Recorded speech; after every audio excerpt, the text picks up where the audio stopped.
How you decide to market your brand is how you show up in the world. Just Marketing is committed to making a difference through being and building inclusive, accessible, anti-racist, compassionate businesses. If we haven't met yet, my name is Meg Brunson, and Just Marketing combines my passion for accessibility and inclusivity with my expertise in the digital marketing space. Let's do this. Let's talk about what to do when you mess up on your Just Marketing journey. No one is perfect. Your company is bound to mess up sometimes, and that's okay. Your Just Marketing journey is dependent on your reaction to the situation, not on the situation never happening in the first place. Your reaction determines the reputation you will hold. It also depends on the relationship between intent and impact of your actions. So let's define those two words. Intent is the why behind an action. Intent is simply the reason why you do or did something. Impact is the effect that your action has on others. It's independent of the action's intent. So sometimes good intentions can have a negative impact. There can be cases where you know that you didn't mean to be racist or homophobic or inaccessible. Your intentions were good, but at the end of the day, somebody was hurt by your actions. You can't always control when that's going to happen, but you can learn to anticipate it. You can learn how to respectfully react in these situations. We are all human, and these are complex issues that are constantly changing and evolving. You're not always going to get it right. So remember that when somebody points out something that you've said or done that had a negative impact on them, remember that it's not a personal attack on you. This is feedback to help you continue to learn and continue to grow. And we need to rewire our brains to welcome and embrace all of the feedback that you receive. So if possible, you want to take a moment to work through any immediate emotions that you feel about the issue when you are confronted. So full disclosure here, I am a crier. More specifically, I am a white woman who tends to cry at confrontation. It is important to recognize that crying white women have often been weaponized against people of color throughout history. And it's my responsibility not to put the burden of my tears and my emotions on anybody else. All right? Since I know that I often struggle to control my immediate emotional reaction, this is when I would excuse myself and handle my feelings in confidence so that I can prepare myself to actively engage in a discussion and in the learning that needs to happen. Now, as I am on this journey and continue to work on myself, I am becoming better at controlling my tears. It is a journey, right? So we just need to work on ourselves and take a moment to think about how you react in situations and how you can actively work on changing that so that it's a more productive reaction, okay? We also need to make sure we are learning by listening. It's essential that we do less talking, all right? That's really hard for me. If you know me, you know I'm a talker. But we have to be willing to do less talking and more listening when we're receiving criticism related to missteps that we have taken. We need to create space for marginalized groups and marginalized people to speak as a part of our learning curve. We need to accept that feedback with an open mind and with a goal of understanding so that we can learn better, so that we can do better. We need to be very intentional. This is another thing I struggle with. We need to ensure that we are not making the conversation about us. All right? This is not the time. It's not the time to compare the situation to an experience you had or your friend had, etc. It's not the time. We need to listen to the lived experiences that are being shared with us in that moment. We need to believe the stories that we are being told, and we need to think, we need to absorb, we need to sit with it. We don't need to speak. We don't need to center ourselves or our experiences. We need to give room for the person who was harmed in some way to to share that information with us. All right. This process can feel uncomfortable. It can feel very uncomfortable, especially if you're new to this process. But important growth comes from sitting with that discomfort, right? With getting comfortable being uncomfortable. So in the moment, people will say, like, what can I say? Like, you're telling me all these things not to do. Don't center yourself. Don't do this. Don't do that. Just listen. But I mean, at some point, you have to say something, right? You have to say something. So what could you say? You could say something like, thank you for bringing this to my attention. That impact is certainly misaligned with my values.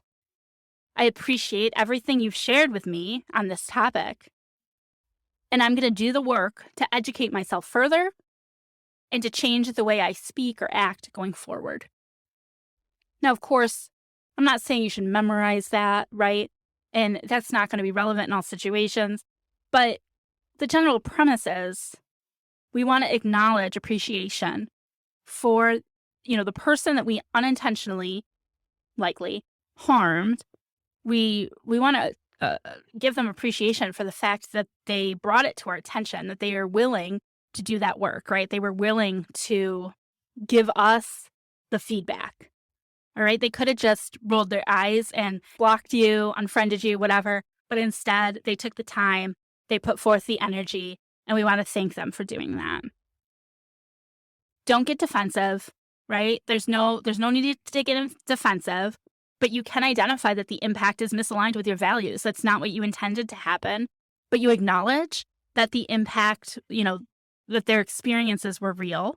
And then don't expect a person who's been harmed by your words or your actions, don't expect them to educate you. All right? Whatever feedback they're willing to give you, accept it, take it, thank them for it, but ensure that you know that this is your job, right? We have to take responsibility. We have to do the work to educate ourselves. And in the world of social media, it's easy. The world of internet, right? We can Google things. We can read articles. You can, if you're in a Facebook group or any kind of group, it doesn't have to be on Facebook, right? Facebook group, Mighty Networks, any sort of a group that with like-minded people, you can ask that group for feedback, right? Let's work together to ensure that we're all learning better, doing better, and growing. All right. So like I said, we can't expect others to educate us. If somebody approaches you and wants to educate you, you need to shut up and listen. Otherwise, take any information you're given and make a plan to do that work to continue to educate yourself, not only about the initial misstep, but also the way that you handle the feedback. We can always improve on that as well. In order to pinpoint the work that you need to do moving forward, here are 3 questions you can ask yourself.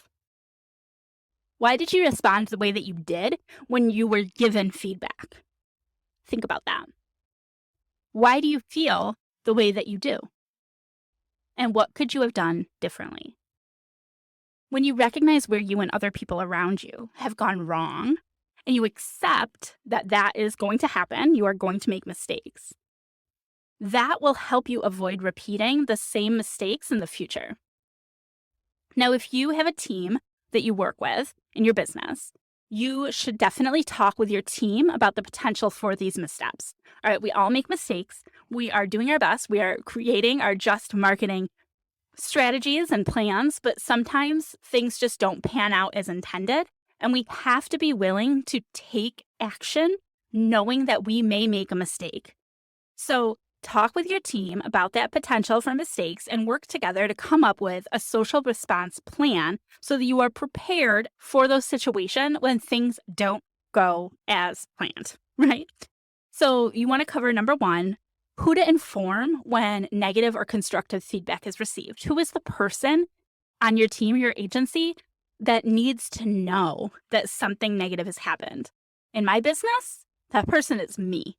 Right? I am personally involved and I want to know if I or somebody on my team made a mistake or if something that we did or said had a negative impact.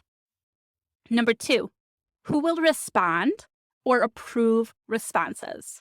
So if you have a VA working for your company, you may decide that they should not be the one to respond in these situations. You may want to respond yourself, or you may want to appoint somebody else who's more well-versed in DEI or more well-versed in conflict resolution to be the spokesperson for your team. All right. If we are not a big corporation, we probably don't have like a PR department, but you want to identify who will be the person to approve those public responses. We need to remember that the way we respond is going to form our reputation. All right. It's not just the mistake we made, it's how we respond that ultimately has that lasting impact. You also want to talk about the general tone that you want your responses to sound like, okay? So for me, words that come to mind when it comes to general tone of responses are open-minded, respectful, genuine. I want to be clear what we do and we do not stand for. I want to provide feedback as to what our immediate action steps are going to be and how we will do better in the future. This is an area where I'm very clear in my branding guides and my copy guides that when it comes to these types of conversations, we absolutely do not use humor in any way, shape, or form. This is not an area that we are going to attempt to be funny, right? We have to be respectful. We have to be genuine. One of the practices that I fully embrace and I encourage other people to embrace is transparency. So share your mistakes. Being open about the past helps to normalize that personal growth that has to happen. And it may even address harm that's felt in your community, even if these people did not reach out to you directly at the time that the harm happened, right? And admitting you were wrong is hard, but the message you're communicating is more important than how it feels to you. Does that make sense? Honesty and continual growth are the key signs of genuine commitment. And those things are going to help other people see that you are truly invested 100% in doing this work, even when it is super difficult. Most importantly, remember not to allow this fear of making a mistake to hold you back from speaking up or taking action. We always have the opportunity to respond to corrective feedback, and we need to be willing to put ourselves out there and to do the hard work, even when there is a risk of messing up. And you have this episode as a resource when that happens. Remember, y'all, perfection is not the goal. All right. When mistakes happen, we learn from them. You know, it's that common quote, right? Growth happens outside the comfort zone. And right now, we need growth more than ever. Now is the time that we want to be open to criticism and change. And in order to anticipate the reaction to your actions, you have to take the time to think not only about the intent of the content that you're putting out marketing your business, but also the potential impact that it will have on the community at large. So how do we make sure that our marketing content is inclusive and accessible to the most marginalized members of our community? This is a question you should be asking yourself every time you create content. How do we make sure that this content is accessible and inclusive to all people, but especially the most marginalized members of our community? Think about the range of diversity in the community that you reach. And as you develop marketing campaigns, ask questions like, are we appropriating elements, words, phrases, images, etc., of a marginalized culture? Are we appropriating anything? Are we using language that has racist origins or insensitive connotations? We're going to talk more about language and appropriation in future episodes, but this is an area where I have made some honest-to-goodness mistakes because I didn't realize that some of the things I was saying had racist origins. So we need to be aware of that. And if we make those mistakes, acknowledge them, right? And then we remove those words from our internal dictionary. We remove them. We don't use them anymore.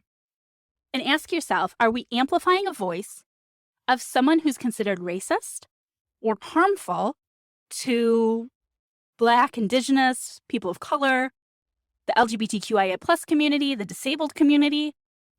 Is the voice that we're amplifying, are we sharing content from a source that is problematic? Don't do it. They may have some really great insights on business, but if their values are misaligned Find your insights elsewhere. There are plenty of people who are doing good, who are making incredible change in the world, and their insights are just as powerful. So do your best to share content only from people who are value aligned.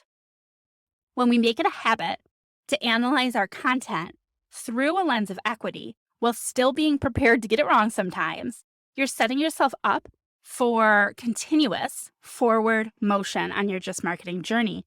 If and when you do make a mistake, you'll be able to reflect on the process you went through, determine what went wrong, and identify how to improve in the future. We have made Just Marketing accessible to you however you prefer to consume your content. Subscribe and listen on your favorite podcast player. Subscribe on our YouTube channel to watch the videos or read our transcriptions on the blog, and you can subscribe there as well. We'd appreciate honest reviews wherever you are listening. And of course, if you would share this content with anyone who is or should be on a Just Marketing journey. Thank you so much for being with us again today. I appreciate you, and I'll talk to you soon. Bye for now.